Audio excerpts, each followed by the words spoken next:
Okay, welcome to the SumerSports Show, Saturday edition. We had great numbers last week, so we're going to do it again.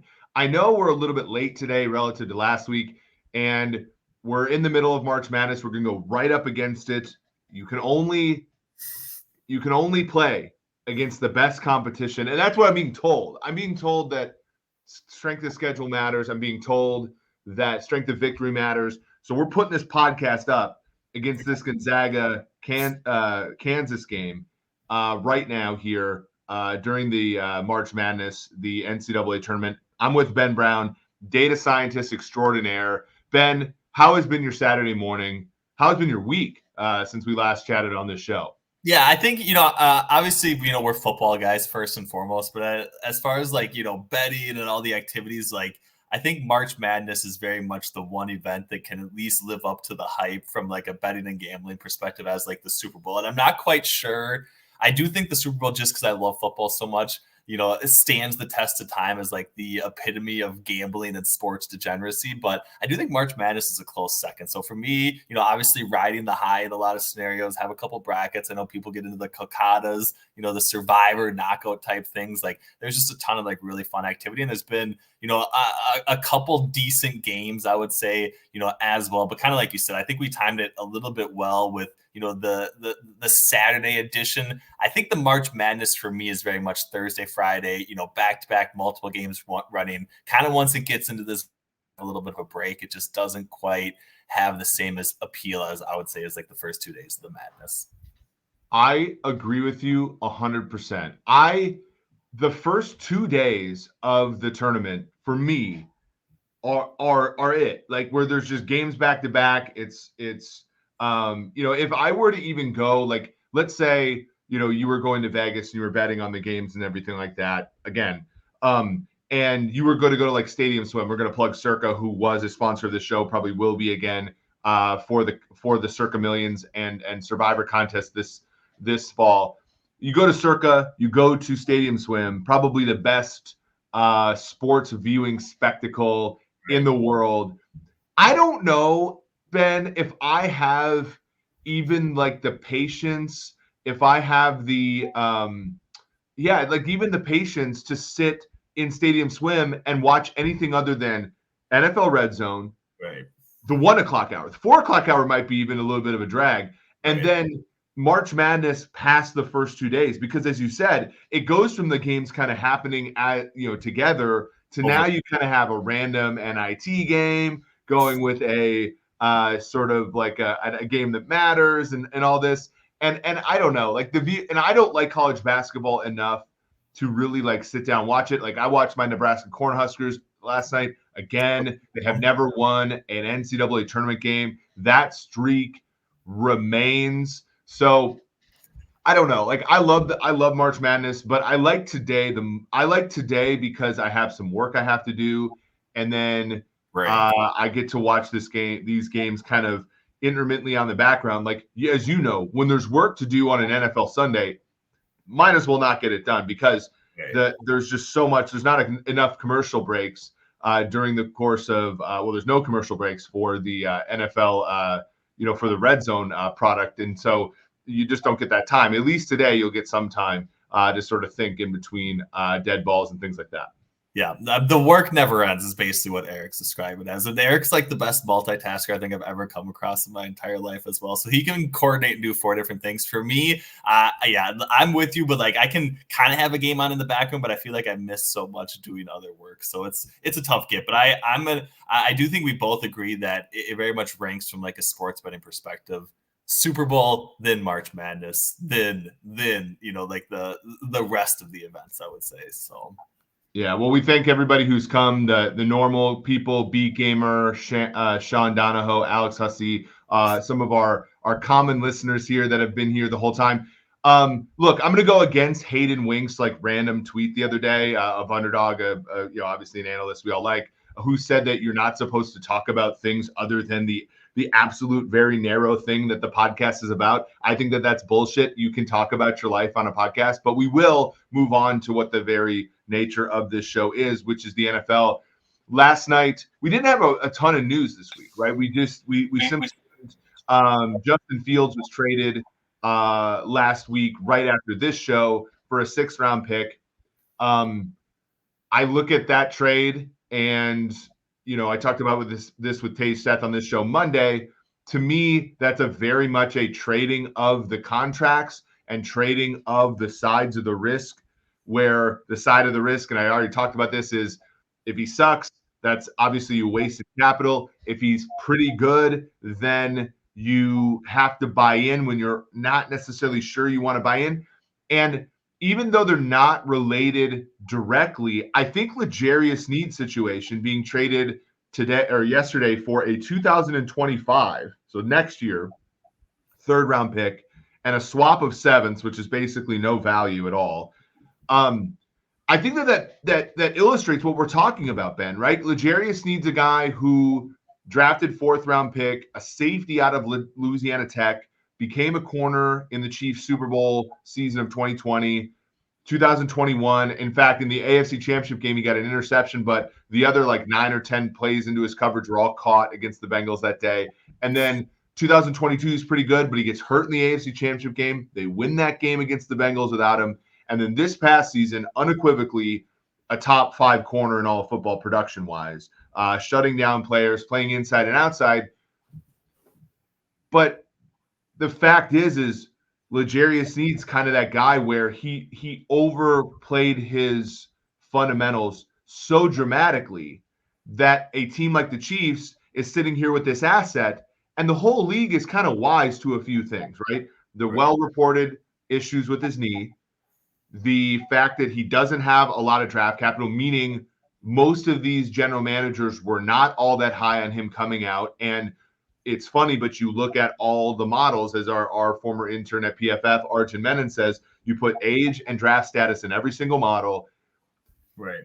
The Chiefs are holding on to an asset that I think the fans of the Kansas City Chiefs, through no fault of their own, think is much more valuable than the rest of the league does. And so when this trade happens, everybody acts like the Kansas City Chiefs got fleeced. And it's not a great return, but I think it's the best return they could have gotten, Ben. What do you think about this particular swap between the Chiefs and the Titans?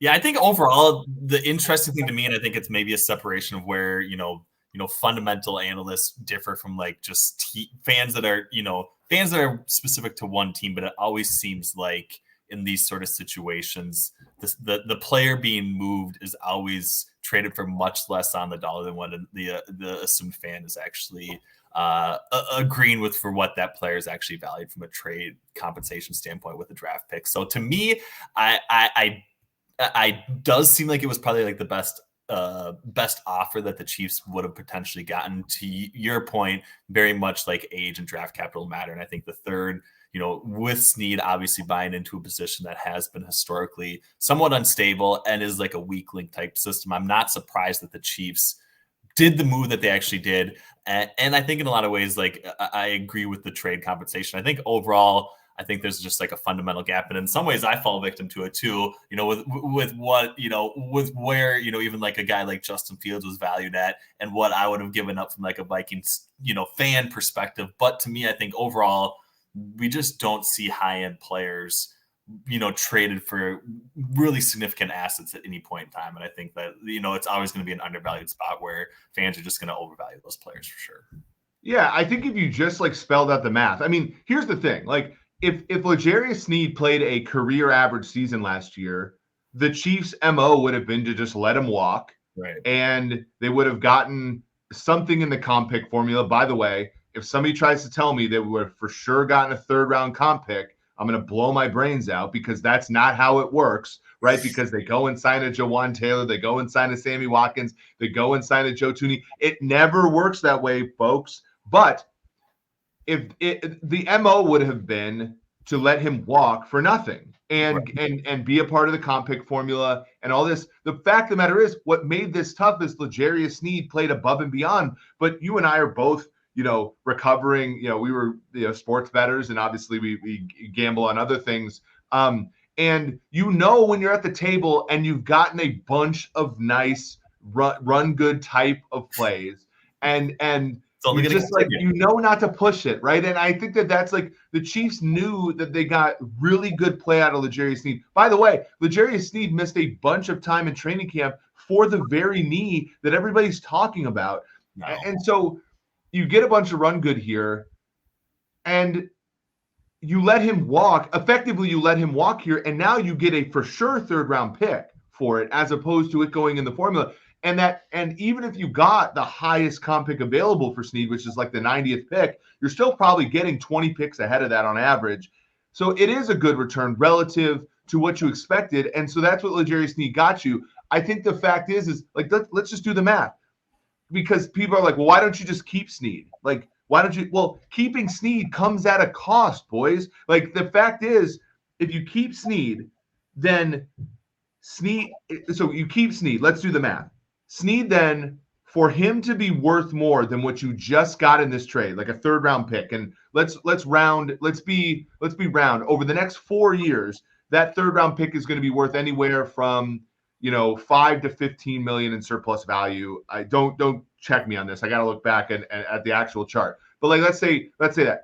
So this one, if all the folks are saying, oh, let him go and then get a comp pick, L'Jarius Sneed has to be worth more than that, more than 20 million on the field in comparison to that one pick. So he's got to be worth like 30 million on the field. Again, assuming you don't get a comp pick in return, he's got to be worth above that on the field. So he's got to stay healthy. He's got to produce at a $30 million level, which no cornerback does. Right. And yeah, and obviously, like, he was, this was by far his best season, but in some ways banking on that consistency as well. It's just like an astronomical roll of the dice that doesn't seem wise or shrewd from like any sort of franchise. So it does make a ton of sense, right? So, and the opportunity cost, of course, is in 2025 free agency. You can't go after an actual free agent because you need that third round comp pick to sort of justify what you're doing. But then also in 2000, like, think about the Chiefs in 2023. Some of their best signings this past year were Mike Edwards, who was a free agent safety, a 1-year deal for modest amounts of money. He ended up starting for Brian Cook when Brian Cook got injured. He had interceptions in the playoffs. He made huge plays all year. He was a big-time part of this team. Charles Omenihu was another guy who they signed for a 2-year, $11 million deal. He had a big strip sack of Lamar Jackson in the playoffs and was a plus player after he came back from suspension. They had a number of different, like, sort of very small deals that add up to that $20 million that you're going to pay Sneed, and shit happens in the NFL, right? That's why you have to be able to actually, like, you can't just consolidate. And the problem is they already are consolidating a great deal of their risk in Chris Jones, in Travis Kelce, and of course, Patrick Mahomes. And so they just could not do this. They could not even do this for 1 year. And I think that that's the thing that's gone missing, I think, in a lot of people's understanding of this very deal. Yeah. I mean, I think you obviously like drilled the point. And I do think, to the Chiefs' perspective, obviously, like, the flexibility that they have and not extending or not doing anything with Sneed, I think opens up some more opportunities to the point where the third round compensation, like you said, just makes a ton of sense for what they're trying to build, both short and long term. And it'll be interesting to see how they actually approach the draft. But, I do think they are better long term. And that doesn't really seem to be like a popular refrain coming out of this trade, I would say, right now. Yeah. And again, it's not that, I mean, you just can't keep all your great players. And so that's a big deal. And again, 1 year a delay in a pick is generally speaking worth about a round. And so not only that, but like, it's also the difference between a third round pick and a fourth round pick if you put it on the same scale as this year. So I'm not trying to be a Brett Veach Bobo here, but I'm also just saying, like, Brett Veach has hit a lot of balls out of the park. He started this at bat at 0-2 because of just all and I wouldn't even say unlucky. It was lucky that L'Jarius Sneed gave the Chiefs 2 Super Bowl caliber seasons at corner. It's just that from the perspective of moving on from him, it wasn't going to make a ton of sense. Now, let's talk about this from the Titans' perspective, because Ben, last week, one person on this show said that the Tennessee Titans at +1, I think it was 150-1, were actually, we talked the AFC. 151 was their Super Bowl price. AFC was more like 60-1 or so. I said that the that the AFC, I thought that the Tennessee Titans were a value in the AFC. Let's go ahead and this thing has not moved, which is really interesting. Also, maybe a little bit of ammunition for the people who want to sort of think the way that we do about the actual value of some of these players. But let's go ahead and look at the AFC odds as they currently stand. The Kansas City Chiefs are the favorites coming out of the AFC at 7-2. The Ravens are right around 9-2, Ben. Yeah, the Bills are 13-2. Bengals are 7-1. Houston, I think the team we're all planting our flag on, 11-1. Miami 13-1, and then it goes all the way down. The long shots again are going to be the Vegas Raiders at 40-1, the Tennessee Titans, who just acquired Sneed, at 60-1, the Denver Broncos at 70-1, New England Patriots at 90-1. Does this trade at all affect, and Beat Gamer has a very good point here, but I do want to make a point about without Vrabel coaching. Does this trade move you at all as far as thinking that any of these prices are inaccurate? Yeah, I mean, and you did mention the Titans last week. I think they're 90-1 actually on DraftKings, but to me, they are a team that at least seems like they are trying to compete in the AFC South sooner rather than later, right? And I think that's very much reflective of what they've done in both free agency, this trade. It sounds like they're, obviously you and I can question what Will Levis is going to become, but it does seem like within that building, like there's buy-in almost immediately. And I do think that in some ways that at least could provide some value. So I think more at 90-1, the Titans maybe are worth a little sprinkle. I think they're like the Texans as well are kind of 12-1 on DraftKings. So maybe those are still kind of the two spots. I don't think any other news or information really moves me hardcore in one direction. The Steelers quarterback situation with Justin Fields now, does that do anything for you as far as your analysis of where the Steelers are going to finish in both the AFC North or AFC at large? I mean, it's just who do you think starting week 1 for Pittsburgh, and who do you think starting week 18 for Pittsburgh? That's a great question. I think that Russell Wilson is starting week 1. And I think Russell Wilson is starting week 18. And and I do think that Justin Fields starts some of the intermediate games. Right. But Justin Fields has never stayed healthy for a whole season. He's never performed well for a whole season. I think in a rational world, he's who the Steelers play at quarterback because he's got more potential. He helps you win more often as far as running the football, and I think as a passer, he and Russ are not all that much different in the sense that they're both bad. So I think that gives them the best chance to win. I think Russ is going to start right away because Tomlin, that's kind of what Tomlin wants.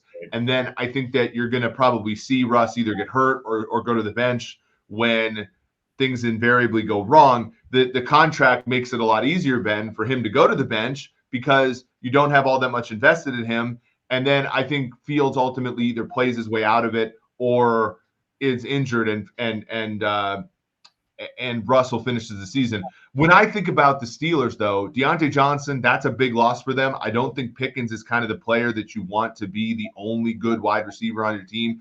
And then offensive line got better.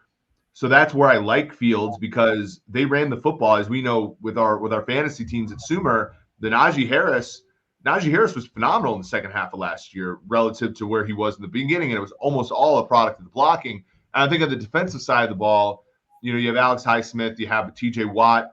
The linebacking core is always going to be kind of a problem. And then in the secondary, they got rid of Patrick Peterson. I think that they're going to be always a little bit mid back there, but they've always overcome those things because of Mike Tomlin. So I think the AFC North, you're going to probably see a step back from Baltimore. Agreed. It's hard to fade Baltimore because they're so smart and they do so many good things, but there's a lot of people that left that team, both coaching, front office, and players. I think Cincinnati has made a lot of smart moves, and they should, in a way, be the favorite going into the season. Even if the market doesn't say so. And then I think Cleveland with Jerry Jeudy coming in. I know that price tag, and we'll talk about that because that was a signing that just happened. I think that they're a threat. So I just don't know where Pittsburgh finds its way in this division. Yeah. I'm in agreement with you. I still very much think they're fourth of four teams. I do think, week 1, Russ, week 18, Russ does make a lot of sense. It does seem like a Tomlin situation. But yeah, so let's talk about the Browns because, I think Beat Gamer brought them up, liking them. We talked a little bit about them last week. Like, what do you make of the Jerry Jeudy situation? Obviously, like the Browns have some MO of going out and getting a little bit of like a disgruntled receiver or really any player through the trade, through a trade acquisition because of what they did with Deshaun Watson. But the contract afterwards and everything else, like what exactly is the direction of the Cleveland Browns right now? And is it something that makes you more or less bullish on them? Well, I think Cleveland is in a position, and let's go ahead and actually like pull up their Over the Cap page because Over the Cap does such a great job with this. I want to give Jason Fitzgerald, who is one of my favorite analysts in the whole world. Let's go ahead and look at their cap page. Notice here one very interesting thing about what Cleveland does, right? For most of their players, it's either going to be these huge base salaries, these huge paragraph 5, so that far left column next to the player's name. So Watson, Cooper, Nick Chubb to a lesser extent. Conklin's less so, but he's still there. And then everybody else who's in that top, 12 players for them is all a minimum salary player from a base salary standpoint. Myles Garrett, Denzel Ward, Joel Bitonio, Wyatt Teller, David Njoku, Dalvin Tomlinson, Zadarius Smith, Jedrick Wills. They're all sort of minimum salary players, and then they get they prorate a signing bonus. And so that team, for better or worse, and you look over on the right-hand side of the salary cap table, they can't cut any of those players as a result because, and including Watson, because ultimately the dead money that they would take on from prorating all that money in the future, all that money gets shoved into, in the case of it's pre-June 1, all that money gets shoved and accelerated into this year as dead money.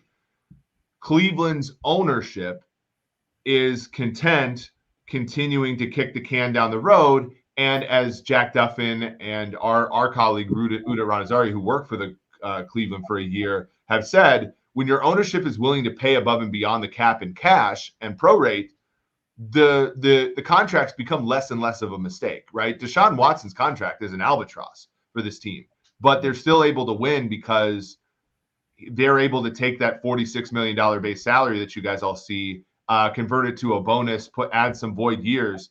And when that happens, you can shave off about $40 million in terms of that cap hit every time. And as long as you're willing to buy now and pay later, which they are, you can certainly fit that there. I think with Jeudy, I think the big issue is always going to be that just struggles catching the ball. Yeah. And there's another guy on this team, right, Amari Cooper, who has at times struggled to catch the ball. The one difference is Jeudy, per Matt Harmon's research, has always done well against man coverage. He's done poorly against zone. All the data suggests that zone beating is way less stable than man beating. So Cleveland's, hoping for that. Cooper can get open against anything. And so I think Jeudy is like firmly the number 2 here. And so is $17 to $20 million, depending upon what report you end up believing in the up to number.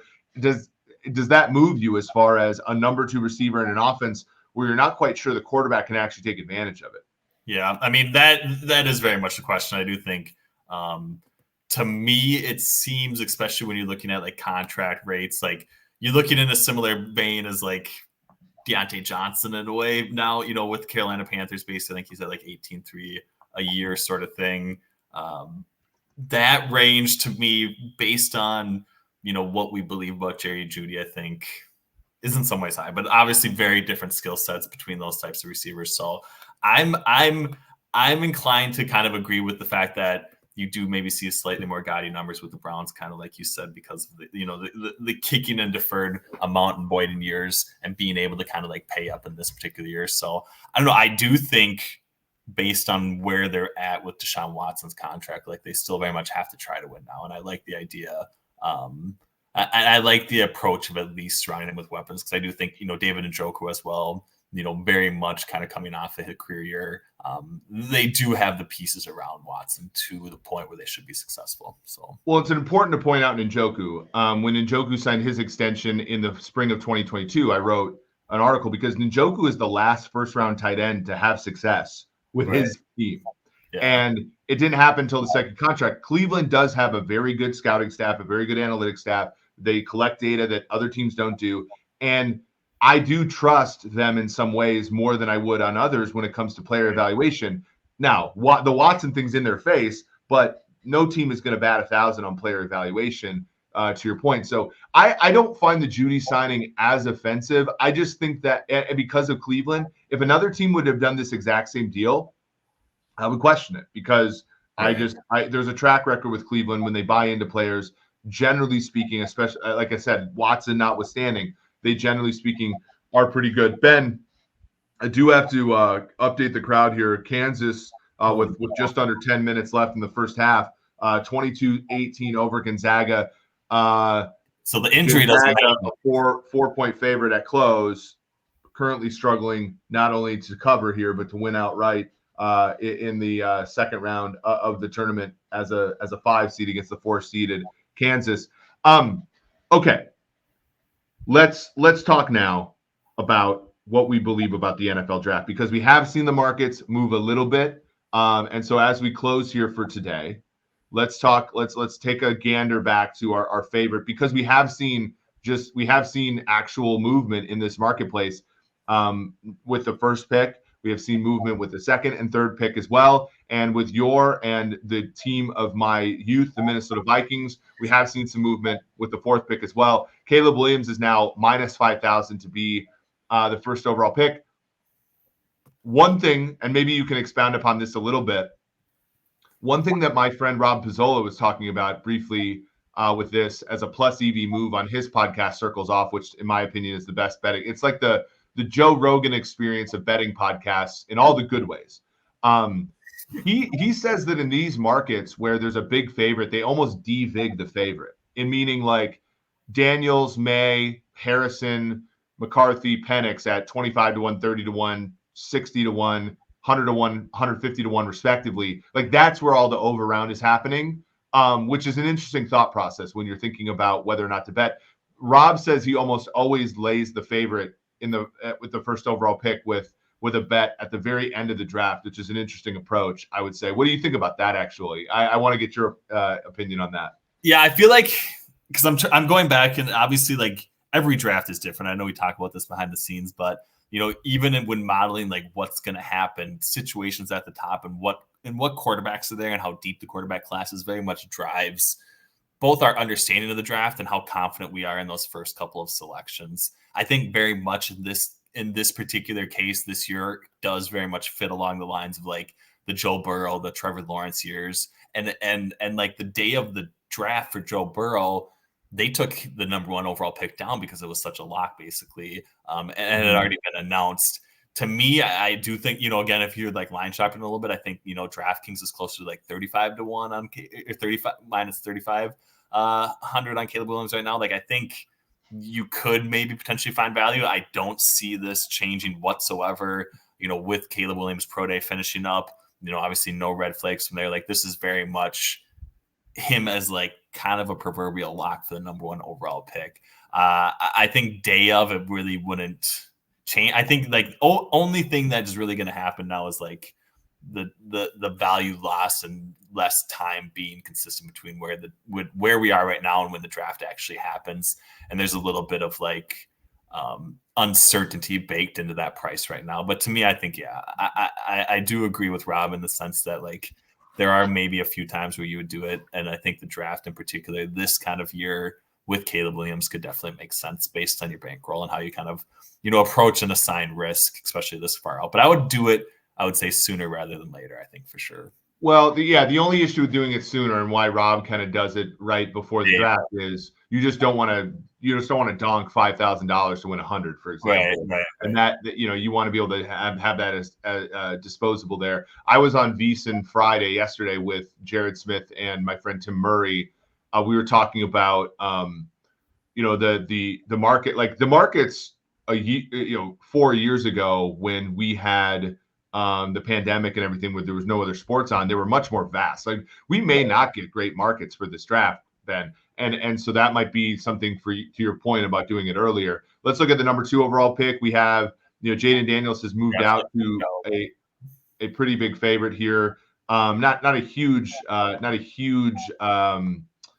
not minus 200 or so, but minus 180. Just a few weeks ago, he was plus 155 or so at this actual sports book. So we have seen some significant odds change here.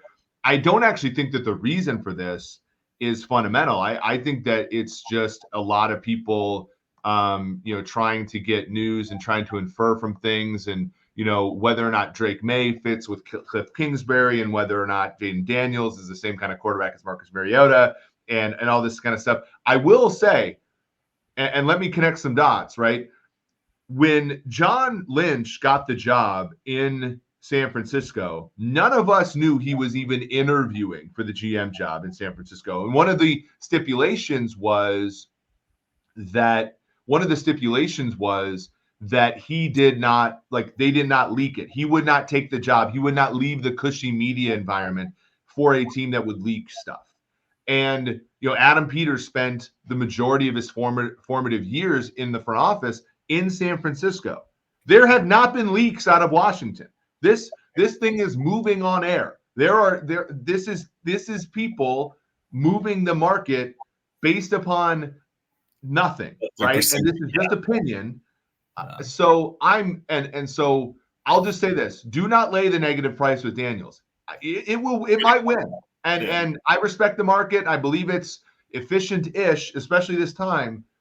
But you are not going to be a long-term winner in this game that is betting the draft if you lay this big price with Daniels in a situation like this. Yeah, I couldn't agree more. I do think just in general, like the draft and draft betting, obviously the NBA draft and those sorts of things are similar, but there's no actual sporting event that you are wagering on that is similar to how the draft is approached, from what moves some of these markets and why. And I'm very much in agreement in the sense that, we don't have concrete factual information that Washington is going to hang on to the number 2 pick, and they very much value Jaden Daniels, but that's what the market is kind of dictating for us right now. So I do think, all things considered, kind of like you said, laying it with Jaden Daniels right now is not the correct decision. I do think if you like Jaden Daniels, there will probably be a point in time here over the next month where these numbers do move back, because they are so volatile and because they move so much on perceived error in a lot of situations, that we are going to see this probably correct again at some point. To me, I think overall, though, the takeaway for me is that it does seem more and more that Washington hangs on to the number 2 overall selection, and it very much comes down to just what one of these 2 quarterbacks do they like internally before, and we're not going to know that, I would say, until they're on the clock coming up here in April. Yeah, for sure. And again, this is where you can get in some trouble, right? Because I do think that Washington could trade up to 1 because Cliff has the experience with Caleb. I do think the Bears have gotten high off the idea of trading the first pick. I do think that first pick creates its own environment, right? In terms of those top 5 picks, they don't follow a chart. The Bears were able to get $200 million in assets including DJ Moore, for the first pick last year from the Panthers. It is a huge, so I would just not necessarily, if they offered me a market on the Bears taking Caleb, I would not actually, I would not advise anybody taking that. I would not, I would buy tails on Washington. To Andrew's point, I would buy tails on Washington to possibly get Caleb. But as far as if you're just getting the pick slot, Caleb Williams is going first, right? And that seems to me to be the number one thing.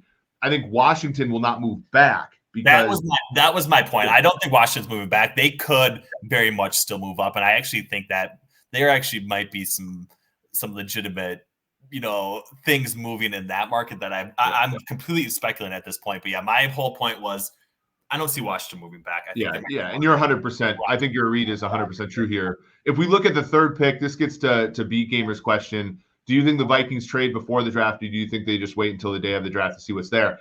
I think Kwesi was not on the 2021 Niners when they made the trade for the third pick. He was on Cleveland at that point, but then he was. But we've seen the Jets move up to 3, the Niners move up to 3 around this time in the 2018 and 2021 drafts, respectively. And those were mistakes because the Jets went up for Baker Mayfield. The Niners went up for God knows who. Right. And I think Kwesi has a position now, 11 and 23, where he can wait. And this gets to where I think that there's a value here. So Drake May is the favorite at the third pick at -150. I actually like the better bets for May are to pick second or to fall. I think that JJ McCarthy at 17-2 here is actually the play because I do believe that people like McCarthy. I also believe that there is a cutoff. There has always been a cutoff after which quarterbacks just sink. Like, last year was Will Levis. Mac Jones was, the circa opened him at 3.5 draft position. He gets to 15. Jordan Love fell quite a bit in his draft. Drew Lock fell out of the first round. Deshaun Kaiser fell out of the first round. Mason Rudolph was the reason the prop was 5.5 quarterbacks in 2018. He fell to round 3, guys. Malik Willis, obviously. Desmond Ridder was better than even money because of draft Twitter and all the football hipsters liking him back in 2022. He fell all the way back to the third round. Like, I just don't I think that the fourth quarterback has a better chance. Let me throw this in your direction. I think the fourth quarterback has a better chance to fall than the top 4 guys go 1, 2, 3, 4. So you think it's more likely that we don't see 4 quarterbacks go? You just have no idea who the fourth one that's actually going to fall is, basically, is your point. Yeah. You think one of JJ or Drake or maybe Jaden, probably not Jaden, but one of those 3 is going to fall past pick 4. Like, I don't think that I like Nate Tice a lot. He's a very nice guy, and he has a lot of insight. He and Charles McDonald just had a draft, and I like Charles a lot. Charles is a very smart football mind. I don't think that they're plugged in, but I do think that they can see where the puck goes sometimes. And their latest mock draft, Drake May was not in the top 10 picks. Yeah. And Drake May is Nate Tice's favorite quarterback in this draft.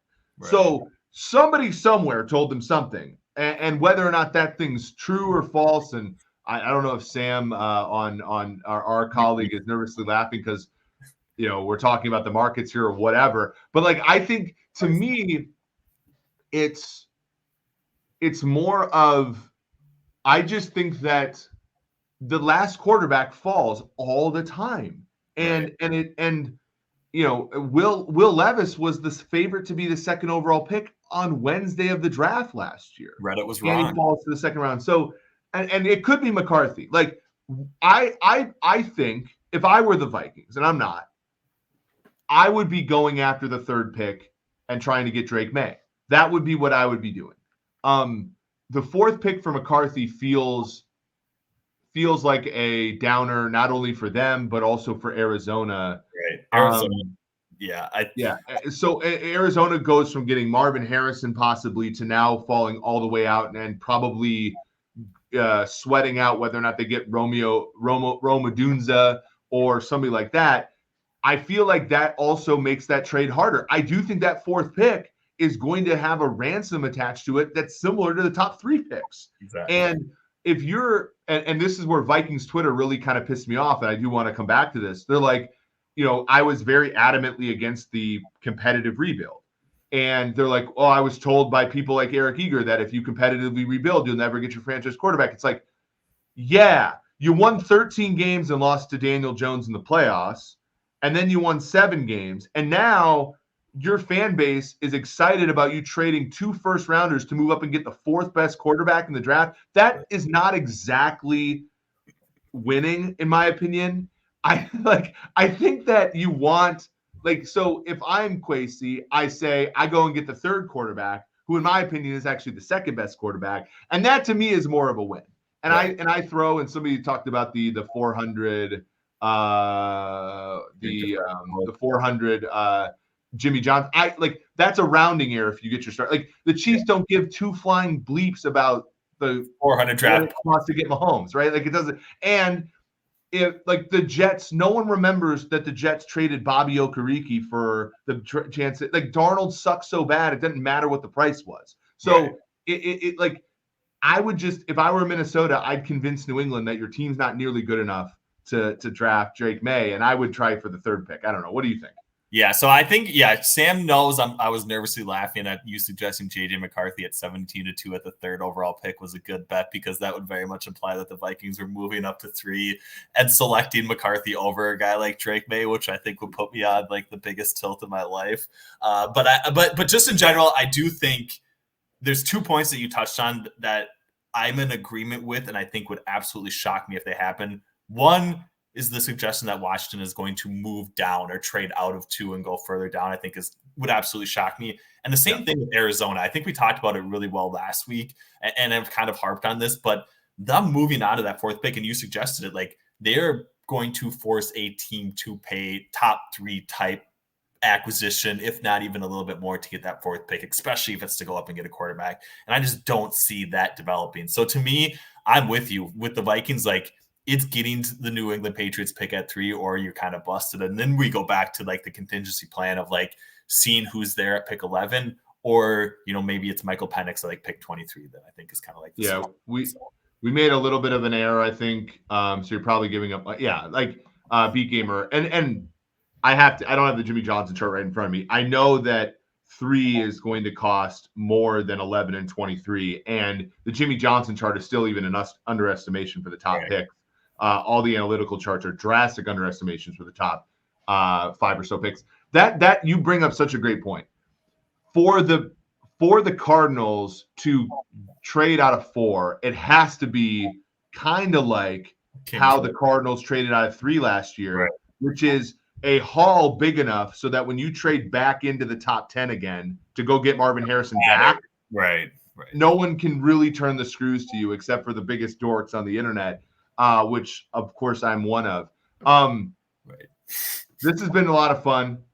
I don't want to talk any. We have so many more Saturdays till the draft. We do. We have so many more markets to talk about. I don't want to talk about Panthers being plus 140 to take a wide receiver with pick 33. Much stuff. Like we don't even know the rapture could happen the day between the first round and the second round. We don't know what the Panthers are going to do. So I'm not even going to talk about that until we get actually into the month of April. I'm also excited to go back and watch the March Madness. I know Sam Brookhouse, one of our great data scientists who's been in the chat here, is also there. So is Ben.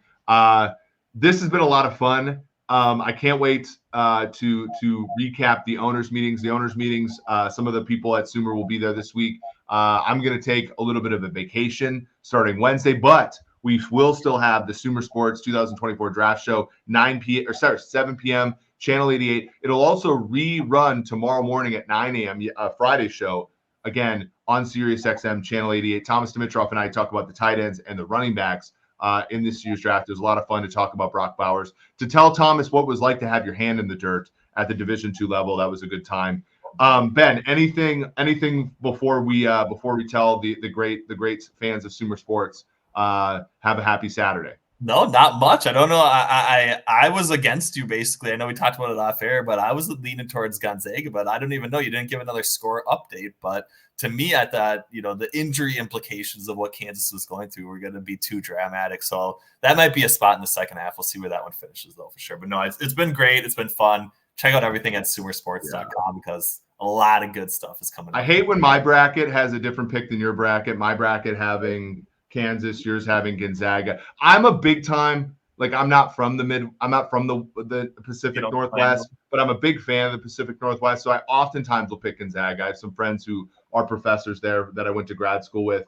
But I just felt like there was a little bit of a mispricing there. And so I liked Kansas in my bracket, but who knows? We have a whole second half. That's why they call it March Madness. Who cares the fact that Kansas is up 3 in the waning moments of the first half? Thank you all for coming. This has been really fun.